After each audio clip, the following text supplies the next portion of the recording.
Hello friends, आप सभी लोगों का स्वागत है आपके अपने channel IAS study with Aryan पर। देखिए दोस्तों, हम लोग यूपीएससी आईएएस प्री एग्ज़ाम की तैयारी आप लोगों को करा रहे हैं। उसमें यहाँ पर हमारी इंडियन पॉलिटी चल रही है, यानी कि भारतीय संविधान एवं राज्य व्यवस्था, जिसमें से एम लक्ष्मीकांत जी एक महत्वपूर्ण राइटर हैं। इनकी जो बुक है, जिसका 6वां संस्करण आप लोगों के सामने है, इसमें से आपके यूपीएससी आईएएस प्री के एग्ज़ाम में 70 से 80% प्रश्न एम लक्ष्मीकांत की बुक्स में से ही आते हैं। तो उसका आज हमारा अध्याय 7वां है, जिसका नाम है मूल अधिकार। और ये मूल अधिकार वाला टॉपिक काफ़ी विस्तृत है, काफ़ी लॉन्ग है, इसलिए इस पार्ट की वीडियो हम 2 भागों में लेकर के आएंगे। आज उसका पहला भाग है और सारे क्वेश्चन वैकल्पिक प्रश्न पत्र यानी कि एमसीक्यूज़ के माध्यम से। तो दोस्तों, हिंदी माध्यम के छात्रों के लिए तैयारी करने का ये एक अच्छा प्लेटफॉर्म है। हम यहाँ पर आपको पूरी तैयारी करवाएंगे, इसलिए फटाफट से दोस्तों सबसे पहले चैनल को सब्सक्राइब करें, लाइक करें और शेयर करें दोस्तों। ओके दोस्तों, आगे बढ़ते हैं। ये देखिए अपने प्रश्न की ओर। पहला प्रश्न हम यहाँ पर देखते हैं, भारतीय संविधान के किस भाग एवं अनुच्छेद में मूल अधिकारों का विवरण है? भाग प्रथम में अनुच्छेद 1 से लेकर 11 तक, भाग द्वितीय में अनुच्छेद 12 से लेकर 35 तक, भाग तृतीय में अनुच्छेद 35 से लेकर 40 तक, या फिर भाग चौथे में अनुच्छेद 42 से लेकर के 50 तक। तो आप लोगों को बता देते दोस्तों, संविधान के भाग द्वितीय और अनुच्छेद 12 से लेकर 35 तक में हमारे मूल अधिकारों का विवरण दिया गया, यानी कि यहाँ पर आपका ऑप्शन दूसरा सत्य है। थोड़ी जानकारी और ले लीजिए। देखिए, संविधान के भाग द्वितीय, यहाँ जो ऑप्शन दिया गया है, थोड़ा सा यहाँ ये ऑप्शन द्वितीय ना होकर के तृतीय आएगा। संविधान के भाग तृतीय में, जिसमें अनुच्छेद आपके 12 से 35 तक आते हैं, संविधान के भाग तृतीय में अनुच्छेद 12 से 35 तक मूल अधिकारों का विवरण है। इस संबंध में संविधान निर्माता अमेरिकी संविधान यानी कि अधिकार के विधेयक से प्रभावित थे। किससे प्रभावित थे? अमेरिकी संविधान यानी कि अधिकार के विधेयक से प्रभावित थे। आगे बढ़ते हैं, अपना अगला प्रश्न देखते हैं। देखिए प्रश्न नंबर दूसरा, भारत का मैग्ना कार्टा किसे कहा जाता है? संविधान के प्रथम भाग को, संविधान के भाग द्वितीय को, संविधान के भाग तृतीय को, संविधान के भाग चौथे को। तो दोस्तों, यहाँ पर आपका संविधान का भाग तृतीय ऑप्शन सही है। देखिए, संविधान के भाग तृतीय को भारत का मैग्ना कार्टा की संज्ञा दी गई है, जो उचित भी है दोस्तों। इसमें एक लंबी और विस्तृत सूची में न्यायोचित मूल अधिकारों का उल्लेख किया गया है दोस्तों। देखिए दोस्तों, वास्तव में मूल अधिकारों के संबंध में जितना विस्तृत वर्णन हमारे संविधान में प्राप्त होता है, उतना विश्व के किसी भी देश में या उनके संविधान में देखने को नहीं मिलता, फिर चाहे वह अमेरिका का ही संविधान क्यों नहीं हो दोस्तों।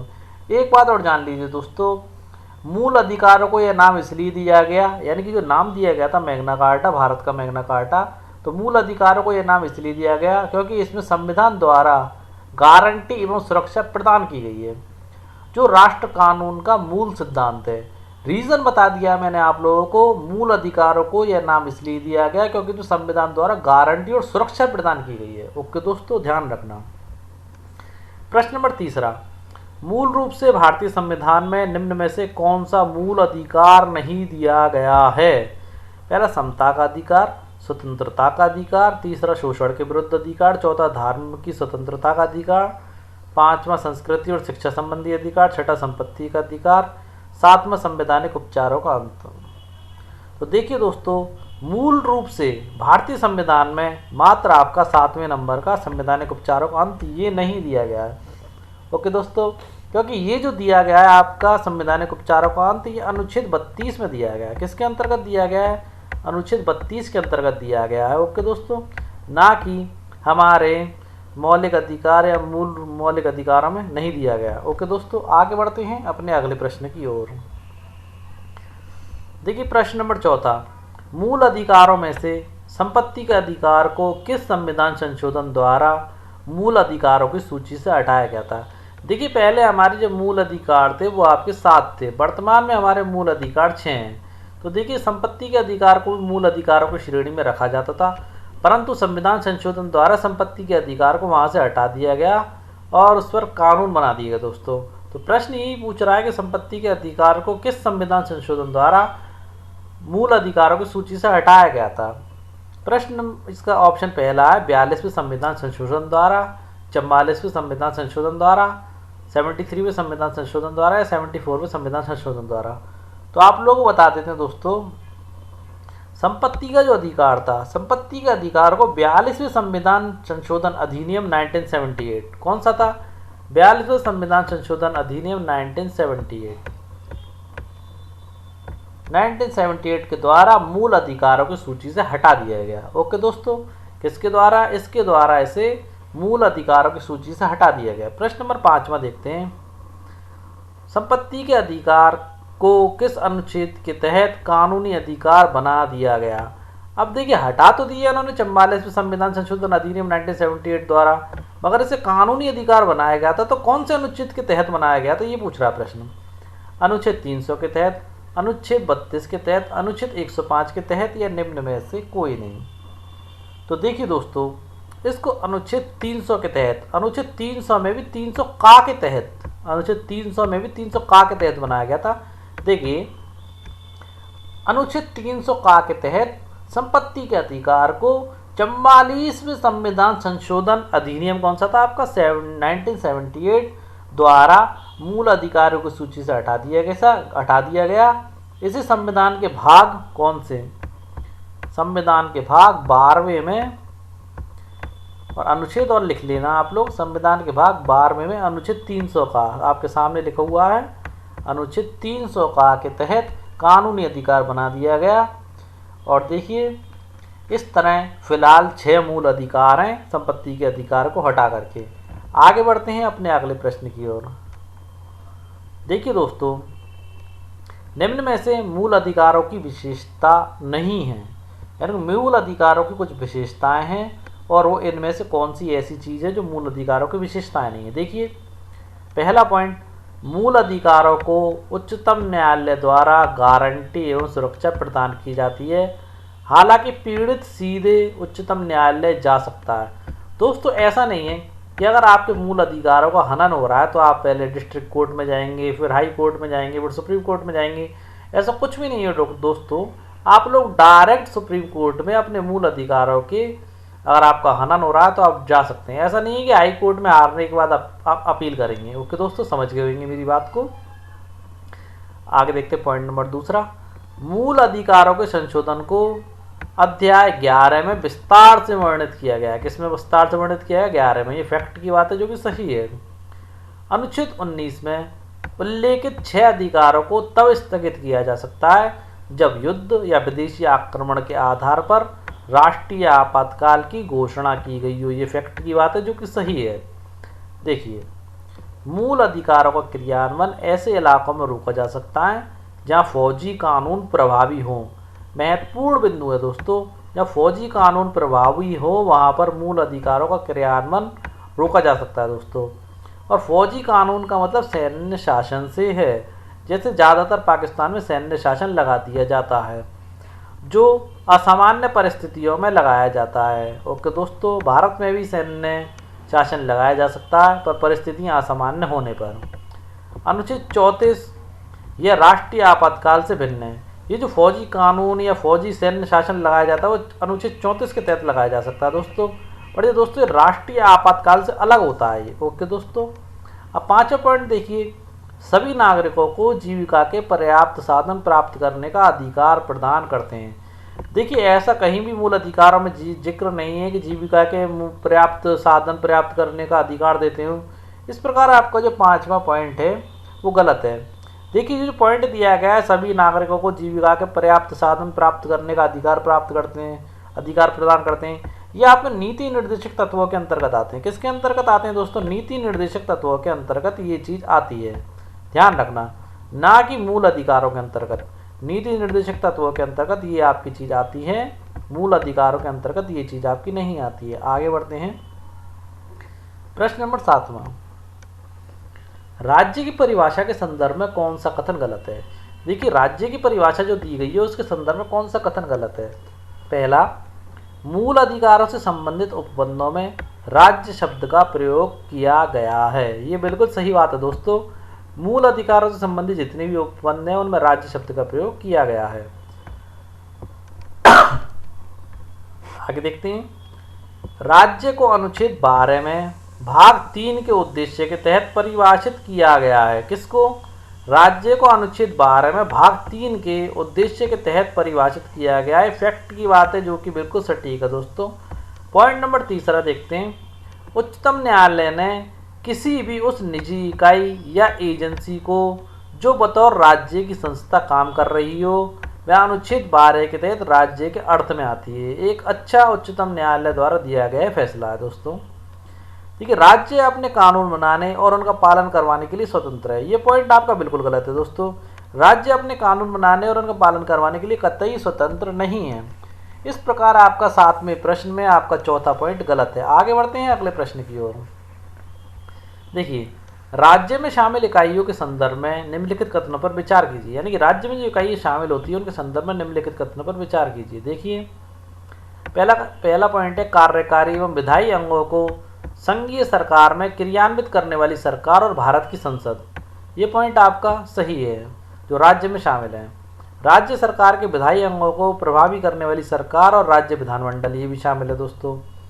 सभी स्थानीय निकाय जैसे नगर पालिका होती है और दोस्तों नगर परिषद होती है, पंचायत होती है, जिला बोर्ड सुधार न्यास जैसे यूआईटी भी कहते हैं, उस जगह में यूआईटी कह सकते हैं इसको, या फिर अलग अलग जैसे जयपुर की है जयपुर डेवलपमेंट, ऐसे अलग अलग जगह की होती है। उत्तर प्रदेश की साइड जाते हैं तो आगरा में एडीए कहते हैं, जयपुर में जेडीए कहते हैं, अलग अलग जगह होता है पर सुधार न्यास ही होता है वो आदि। ये सारी भी किसका अंग है दोस्तों? राज्य का ही अंग मानी जाती हैं या इकाइयाँ हैं।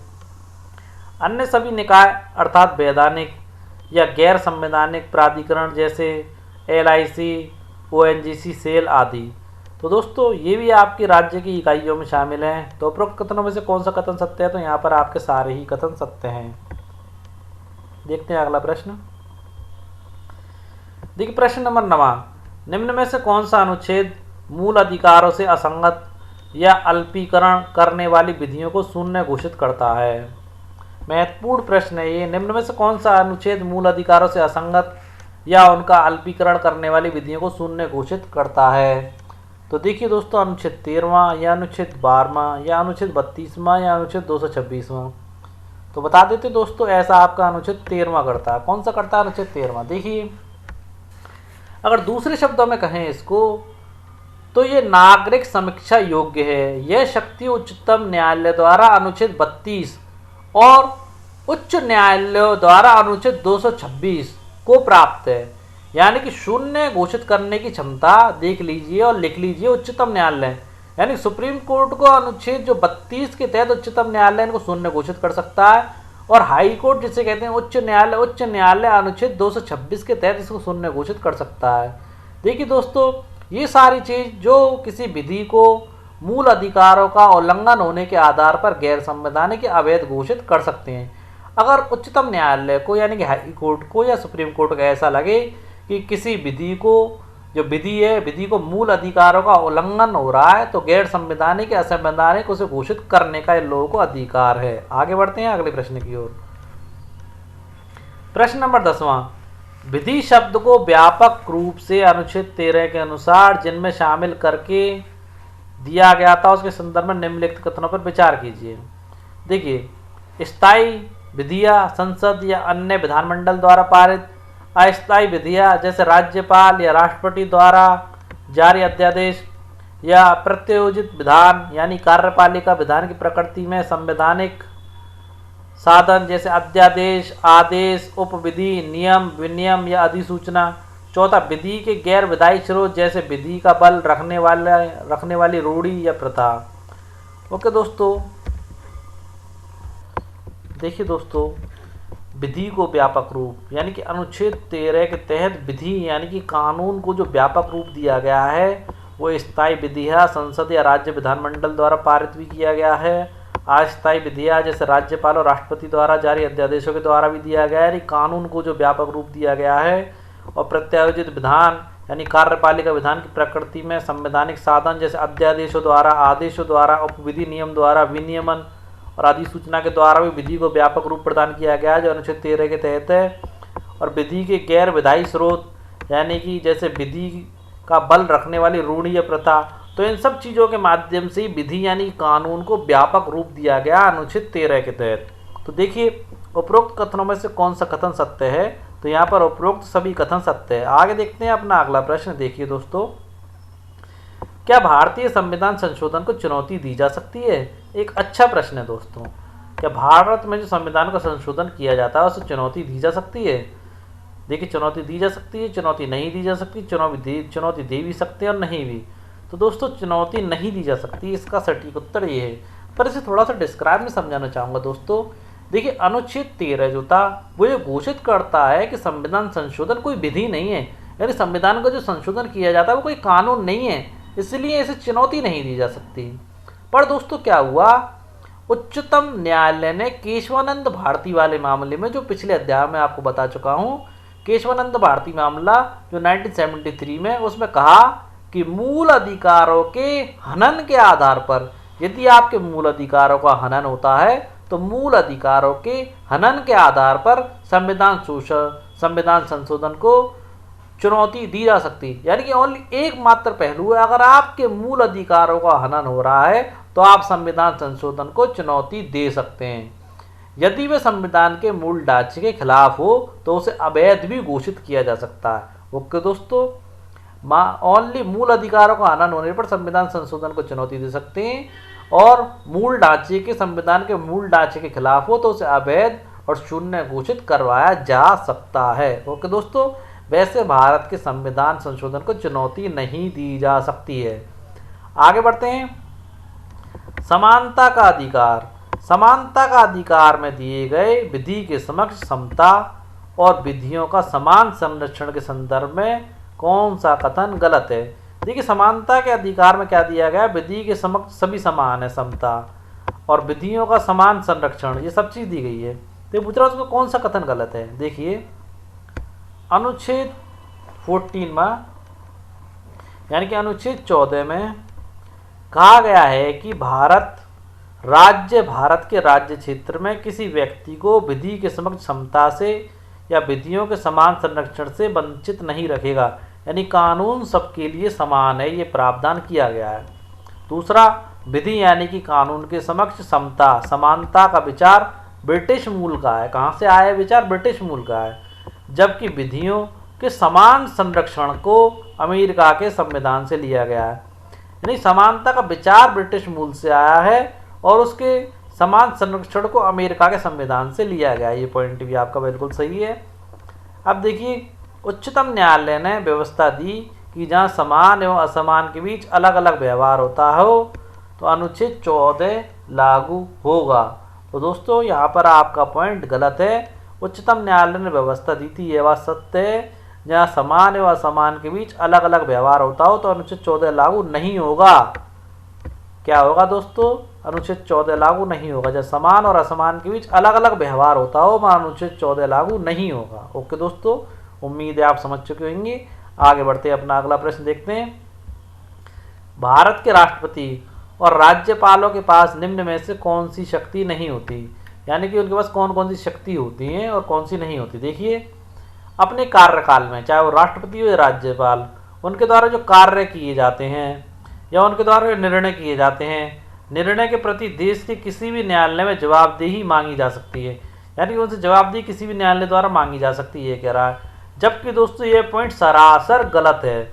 जब पद पर राष्ट्रपति या राज्यपाल होते हैं तो उनके द्वारा जो भी वो काम करते हैं या जो भी कोई निर्णय लेते हैं उस मतलब जो निर्णय लेते हैं, जो कार्य करते हैं, उससे संबंधित न्यायालय में उनकी जवाबदेही बिल्कुल नहीं होती, ना न्यायालय उनसे जवाब मांग सकता है। ओके दोस्तों, यानी कि ये पॉइंट आपका पूरा गलत है। दूसरा देखिए, इनके विरुद्ध उस पद अवधि में, जब तक ये अपने पद पर रहते के दौरान, किसी न्यायालय में किसी भी प्रकार की दांडिक कार्रवाई प्रारंभ या चालू नहीं रखी जा सकती। यानी कि भारत के सुपीरियर पद हैं, उच्चतम पद हैं, इन दोनों पदों पर आसीन व्यक्ति के खिलाफ कोई दंडात्मक कार्रवाई चालू नहीं रखी जा सकती है, ना प्रारंभ की जा सकती है पद पर रहते हुए। ओके दोस्तों, और पद पर रहते हुए उनकी गिरफ्तारी या कारावास के लिए किसी न्यायालय से कोई प्रक्रिया प्रारंभ नहीं की जा सकती। यानी कि अपने आप में एक सुपीरियर पावर होते हैं ये लोग, और उनकी गिरफ्तारी या कारावास के लिए किसी भी न्यायालय में कोई प्रक्रिया प्रारंभ नहीं की जा सकती। और अगर आप प्रक्रिया प्रारंभ करना भी चाह रहे हैं तो उसकी सूचना आपको 2 माह पहले देनी पड़ेगी। और राष्ट्रपति को पद से हटाने के लिए तो आपको महाअभियोग लाना पड़ता है दोस्तों। ओके दोस्तों, देखिए पॉइंट चौथा देखते हैं। राष्ट्रपति या राज्यपाल पर उनके कार्यकाल के दौरान व्यक्तिगत सामर्थ्य से यानी कि निजी सामर्थ्य से किए गए किसी कार्य के लिए किसी भी न्यायालय में दीवानी का मुकदमा नहीं चलाया जा सकता। यानी कि व्यक्तिगत अपनी मर्जी से अगर वो ज़मीन वगैरह खरीद लेते हैं या कुछ और कर लेते हैं तो दीवानी यानी कि सिविल मुकदमा उन पर नहीं चलाया जा सकता। ओके दोस्तों, और देखिए 5वां पॉइंट, ये किसी भी व्यक्ति को बिना किसी वजह के मृत्युदंड दे सकते हैं। तो दोस्तों ये पॉइंट भी आपका गलत है, बिना किसी वजह के किसी को मृत्युदंड नहीं दे सकते, बल्कि अगर कोई व्यक्ति सजा याफ्ता मुजरिम है तो वो अपनी मृत्युदंड की माफ़ी के लिए इनके पास अर्जी लगाता है। अगर उसे माफ़ कर दिया जाता है तो हिंदुस्तान का कोई भी न्यायालय उन्हें सजा नहीं दे सकता। ओके, आगे बढ़ते हैं। देखिए अपने अगले प्रश्न की ओर। ये प्रश्न नंबर 14वां, किसी भी न्यायालय में किस अनुच्छेद के तहत सत्य कार्रवाई से संबंधित विषय वस्तु का प्रकाशन समाचार पत्र, रेडियो या टेलीविज़न पर करता है तो उस पर किसी भी प्रकार की कानूनी कार्रवाई नहीं की जाएगी। यानी कि न्यायालय के कौन सा अनुच्छेद है जिस अनुच्छेद के तहत कोई विषय वस्तु हुई उसका प्रकाशन जो है समाचार पत्र में कर सकते हैं, रेडियो टेलीविज़न में कर सकते हैं, मतलब कि सत्य चीज़ों का, तो उस पर कोई कार्रवाई नहीं की जाएगी ऐसी चीज़ों का प्रकाशन या दिखाने के लिए। तो कौन सा अनुच्छेद है जो हमें इस चीज़ की स्वतंत्रता देता है हमारी मीडिया को, वो देखिए अनुच्छेद 361 है, अनुच्छेद 105वां है, अनुच्छेद 194 है या निम्न में से कोई नहीं। तो देखिए दोस्तों आप लोगों को बता देते हैं अनुच्छेद 361 कौन सा अनुच्छेद है। अनुच्छेद 361 हमें इस चीज़ की मंजूरी देता है कि वो समाचार पत्र, रेडियो टेलीविज़न पर जो सत्य कार्रवाई है उसे दिखा सकते हैं, उसका प्रकाशन कर सकते हैं। अब देखिए अनुच्छेद 105 किससे संबंधित है ये और जान लीजिए। देखिए दोस्तों अनुच्छेद 105 क्या है। अनुच्छेद 105 संसद से संबंधित है। देखिए संसद से कैसे संबंधित है वो और जान लीजिए। देखिए संसद में या उसकी किसी समिति में संसद का कोई सदस्य कोई बात कहता है या कोई मत या विचार प्रकट करता है तो उसके विरुद्ध किसी न्यायालय में कोई कार्रवाई नहीं की जाएगी। इस प्रकार दोस्तों 105 अनुच्छेद संसद से संबंधित है। दोबारा सुन लीजिए, संसद में या उसकी किसी समिति में संसद का कोई सदस्य कोई बात कहता है या कोई मत या विचार प्रकट करता है तो उसके विरुद्ध किसी भी न्यायालय में कोई कार्रवाई नहीं की जाएगी। ओके दोस्तों, इस प्रकार आपका अनुच्छेद 105वां संसद से संबंधित हो जाता है। अब बचा आपका अनुच्छेद 194। अब देखिए ये किस चीज़ से संबंधित है उसे और जान लीजिए। 194 अनुच्छेद आपका राज्य विधानमंडल से संबंधित है। किससे संबंधित है? राज्य विधानमंडल से। देखिए संसद की जगह यहाँ पर बस मात्र राज्य विधानमंडल हो जाता है, बाकी सारी चीज़ अनुच्छेद 105 की तरह ही है। देखिए राज्य विधानमंडल या उसकी कोई समिति में उसका कोई सदस्य कोई बात कहता है, कोई मत या विचार प्रकट करता है तो उसके विरुद्ध किसी न्यायालय में कोई कार्रवाई नहीं की जाएगी। मात्र इतना सा अंतर है। ओके दोस्तों, आगे बढ़ते प्रश्न नंबर 15 पर। अनुसूचित जाति अनुसूचित जनजाति के उत्थान के लिए शैक्षणिक संस्थानों में प्रवेश के लिए छूट संबंधी नियमों को किस संविधान संशोधन में शामिल किया गया था? बड़ा ही महत्वपूर्ण प्रश्न है जो आरक्षण से संबंधित है। एजुकेशन संबंधित आरक्षण। अनुसूचित जाति जनजाति के उत्थान के लिए शैक्षणिक संस्थानों में प्रवेश के लिए छूट संबंधी नियमों को किस संविधान संशोधन में शामिल किया गया था? 44वें संविधान संशोधन में, 42वें संविधान संशोधन में, 93वें संविधान संशोधन में, 97वें संविधान संशोधन में। तो इसका सटीक उत्तर आपका 93वें संविधान संशोधन में इसको शामिल किया गया था। देखिए दोस्तों संविधान के 93वें संविधान संशोधन जो कि समय आपका 2005 में हुआ था। कब हुआ था दोस्तों? 2005 में हुआ था। इसमें शामिल किया गया दोस्तों। इस प्रावधान के क्रियान्वयन के लिए सरकार ने केंद्रीय शैक्षणिक संस्थान यानी प्रवेश में आरक्षण अधिनियम 2006 पारित किया था दोस्तों, जिसके अंतर्गत पिछड़े वर्ग के छात्रों के लिए सभी उच्च शैक्षणिक संस्थानों में 27 सीटें आरक्षित की गई थी। कितनी सीटें आरक्षित की गई थी? 27 सीटें आरक्षित की गई थी, जिसमें दोस्तों IIT और IIM जैसे संस्थान भी शामिल थे। ओके दोस्तों, आगे बढ़ते हैं अपने अगले प्रश्न की ओर। देखिए दोस्तों, प्रश्न नंबर 16। द्वितीय पिछड़ा वर्ग आयोग का गठन किसकी सरकार में किया गया था? पंडित जवाहरलाल नेहरू, लाल बहादुर शास्त्री, मोरारजी देसाई, निम्न में से कोई नहीं। तो दोस्तों, इस प्रश्न का सही उत्तर है मोरारजी देसाई। और इस प्रश्न से संबंधित महत्वपूर्ण बिंदु आपको नेक्स्ट पेज पर बताएंगे। जब तक आप 17वां और 18वां प्रश्न देखिए। देखिए, पदोन्नति। पदोन्नति में आरक्षण को रोकने के लिए कौन सा संविधान संशोधन अधिनियम लाया गया? देखिए, 42वां, 44वां, 93वां या 77वां संविधान संशोधन या 100वां संविधान संशोधन। तो देखिए दोस्तों, पदोन्नति में आरक्षण को रोकने के लिए आपका जो संविधान संशोधन लाया गया था वो तो 77वां संविधान संशोधन।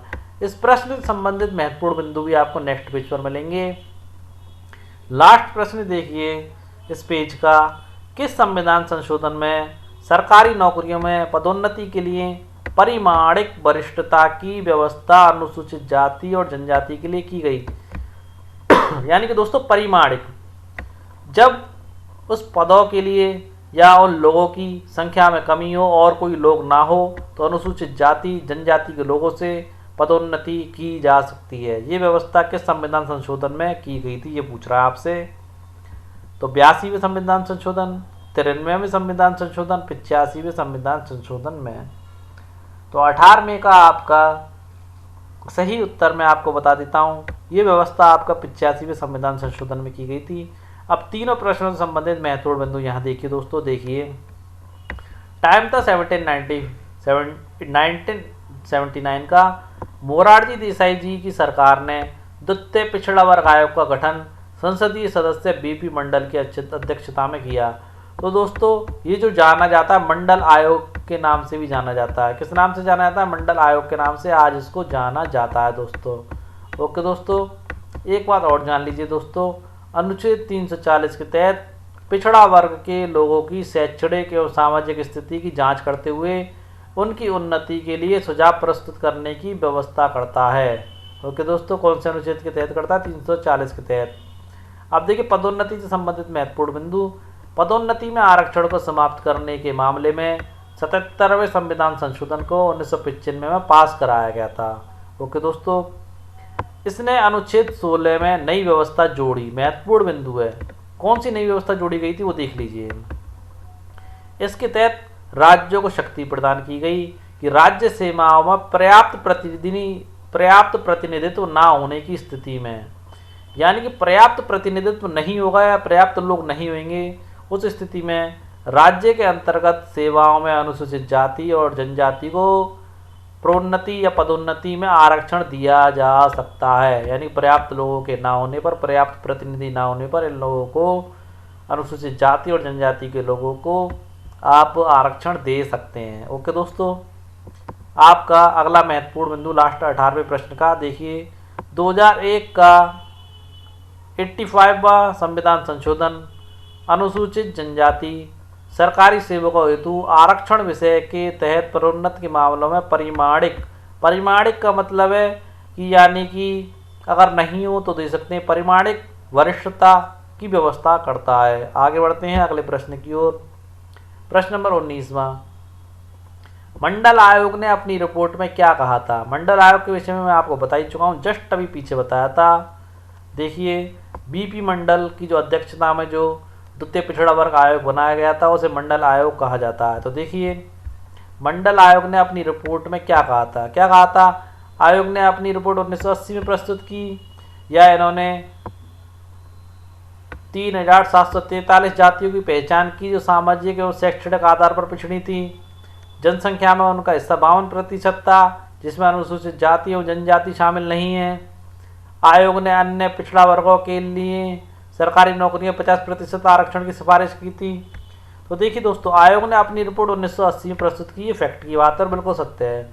और देखिए, इन्होंने 3743 जातियों की पहचान की, ये भी फैक्ट है और बिल्कुल सत्य है, जो सामाजिक एवं शैक्षणिक आधार पर पिछड़ी थी। यानी एक बड़ा रेशियो है दोस्तों। जनसंख्या में उनका हिस्सा 52% था, ये भी बात सही है, जिसमें अनुसूचित जाति और जनजाति शामिल नहीं थी, टोटली जातियां थी ये दोस्तों। आयोग ने अन्य पिछड़ा वर्गों के लिए सरकारी नौकरियों 50% आरक्षण की सिफारिश की थी। ये बात गलत है दोस्तों। इन्होंने तो मात्र 25% आरक्षण की सिफारिश की थी। कितने प्रतिशत आरक्षण की सिफारिश की थी दोस्तों? 25% आरक्षण की सिफारिश की थी। इसमें कुछ महत्वपूर्ण बातें आप लोगों को और बताना चाहूँगा दोस्तों कि इन्होंने मात्र 25 नहीं दोस्तों, इन्होंने 27% आरक्षण की सिफारिश की थी। कितने की थी? 27% आरक्षण की सिफारिश की थी दोस्तों। देखिए दोस्तों, इस तरह संपूर्ण आरक्षण अनुसूचित जाति, जनजाति एवं अन्य पिछड़ा वर्गों का 50% हो गया था। 27% की मांग की, मगर गवर्नमेंट ने 50% कर दिया। और देखिए 10 वर्ष पश्चात यानी कि 1990 में इन्होंने अपनी रिपोर्ट कब सौंपी थी? 1980 में। 1980 से 1990 10 वर्ष पूरे हो रहे हैं। 1990 में क्या था? बीपी सिंह जी की सरकार थी। किसकी सरकार थी? बीपी सिंह जी की।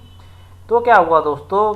बीपी सिंह जी की सरकार ने सरकारी सेवाओं में अन्य पिछड़े वर्ग के लोगों के लिए 27% आरक्षण की घोषणा कर दी थी। कितने प्रतिशत की कर दी? 27% की। फिर क्या हुआ दोस्तों? दोबारा 1991, कौन सा टाइम आया? 1991।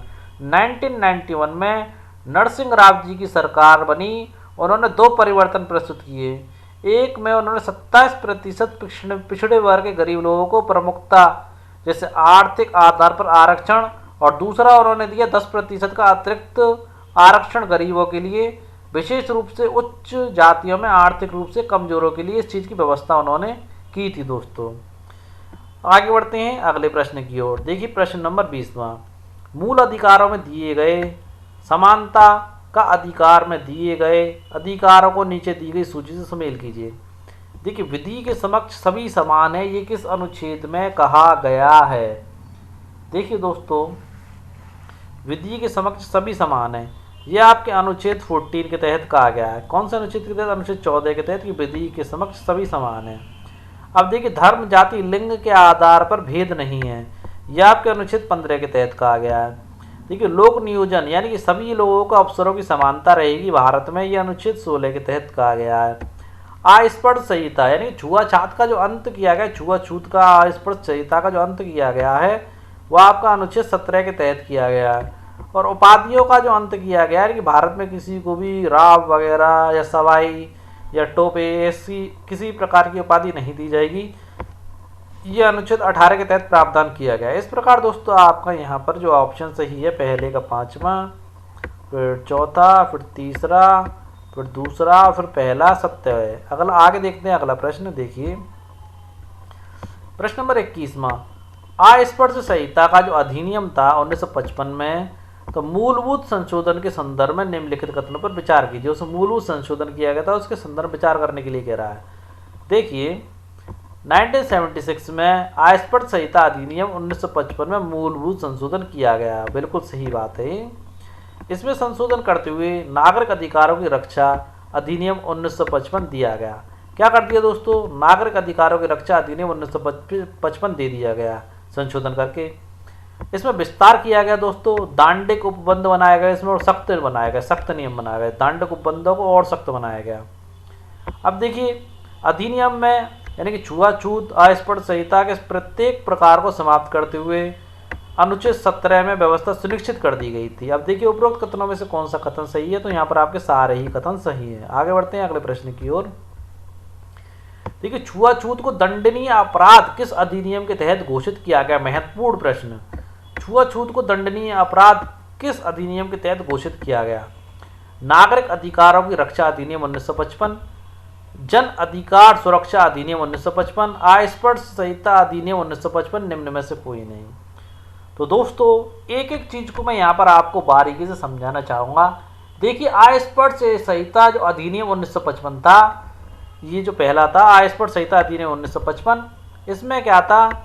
इसमें 1976 टाइम कौन सा था?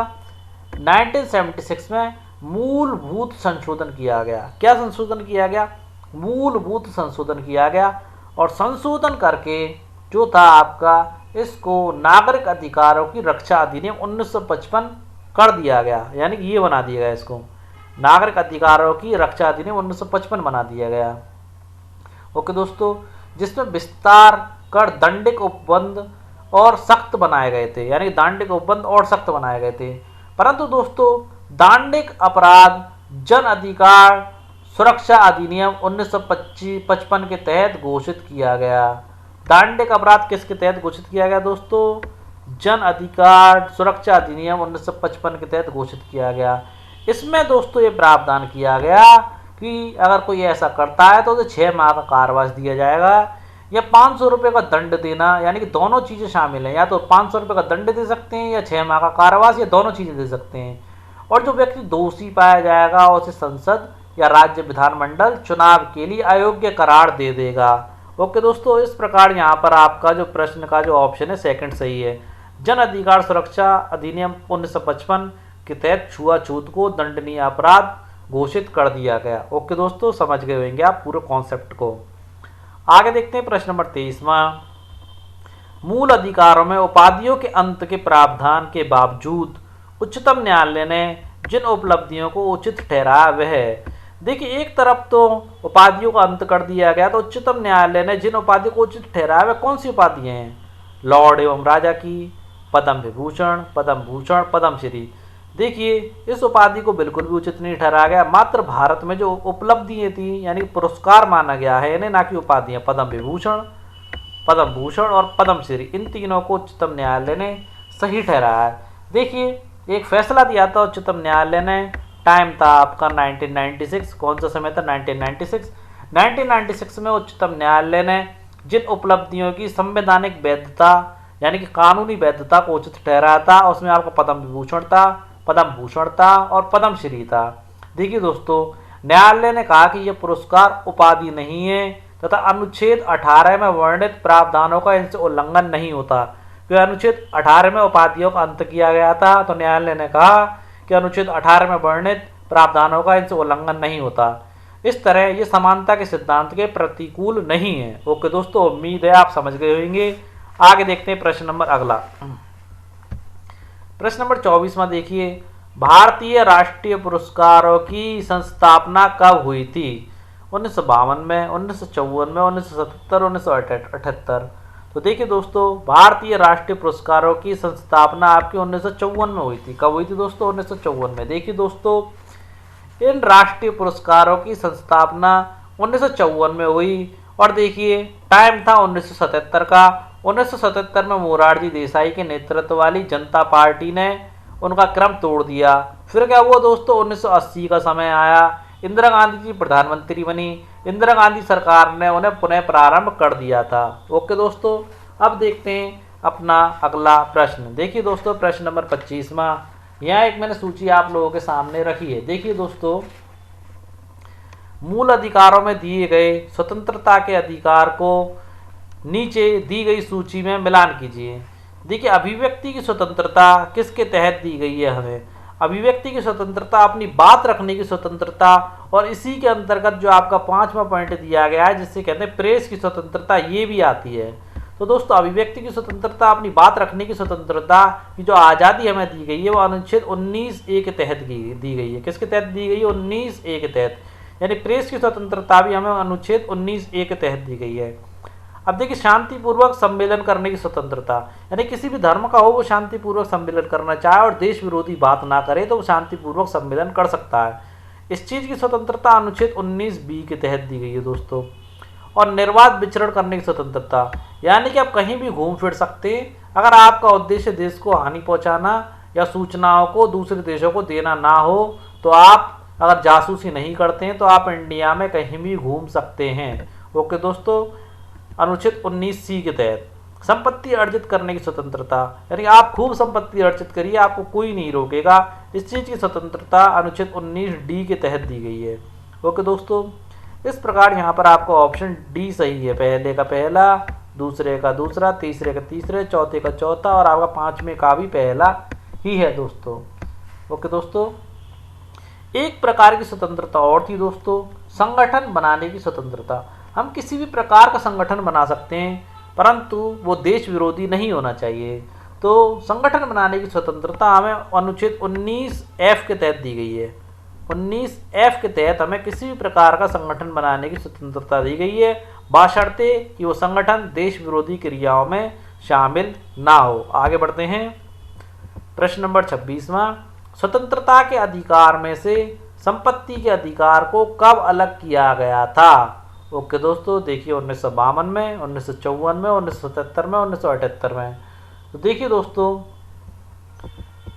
मैं आप लोगों को बता देता हूँ यहाँ पर कि 1978 में स्वतंत्रता के अधिकारों में से संपत्ति के अधिकार को अलग कर दिया गया। देखिए दोस्तों, अनुच्छेद 19 में पहले 7 अधिकार थे, लेकिन संपत्ति को खरीदने, अधिग्रहण करने, बेच देने के अधिकार को 1978 में 44वें संविधान अधिनियम के तहत समाप्त कर दिया गया। ओके दोस्तों, आगे बढ़ते हैं। आज का अंतिम प्रश्न, अनुच्छेद 19 के तहत दी गई शांतिपूर्वक सम्मेलन करने की स्वतंत्रता में धारा 141 के तहत किस प्रकार के संगठन को गैर कानूनी माना है? जैसा कि मैंने अभी कहा था, देश विरोधी क्रियाओं में शामिल हर संगठन गैर कानूनी होगा। उसका जो प्रावधान किया है गैर कानूनी संगठन किस तरीके का होगा, उसका इन्होंने 141 में जिक्र किया धारा में। देखिए, जिससे किसी कानूनी प्रक्रिया को अवरोध हो, कुछ लोगों की संपत्ति पर बलपूर्वक कब्जा हो, किसी आपराधिक कार्य की चर्चा हो। तो देखिए दोस्तों, यहाँ पर जो 3 ऑप्शन दिए गए, तो इन तीनों ही प्रकार के संगठनों को गैर कानूनी माना गया है। अगर किसी कानूनी प्रक्रिया में अवरोध पैदा हो रहा है या कोई संगठन कानूनी प्रक्रिया में अवरोध पैदा कर रहा है तो उसे गैर कानूनी माना जाएगा धारा 141 के तहत। और संपत्ति पर अगर आपकी पर किसी पर बलपूर्वक कब्जा कर रहे हो तो धारा 141 के तहत उस संगठन को भी गैर कानूनी माना जाएगा। या आप किसी आपराधिक कार्य की चर्चा करते हो या इसमें संलिप्त पाए जाते हो तो भी धारा 141 के तहत वो संगठन गैर कानूनी माना जाता है। ओके दोस्तों, आज की हमारी वीडियो आप लोगों को कैसी लगी कमेंट बॉक्स में ज़रूर बताएं। और प्लीज़ चैनल को सब्सक्राइब आवश्यक रूप से करें और लाइक शेयर करना ना भूलें दोस्तों। कल फिर मिलते हैं अपने इसी अध्याय के दूसरे पार्ट के साथ। तब तक के लिए जय हिंद दोस्तों।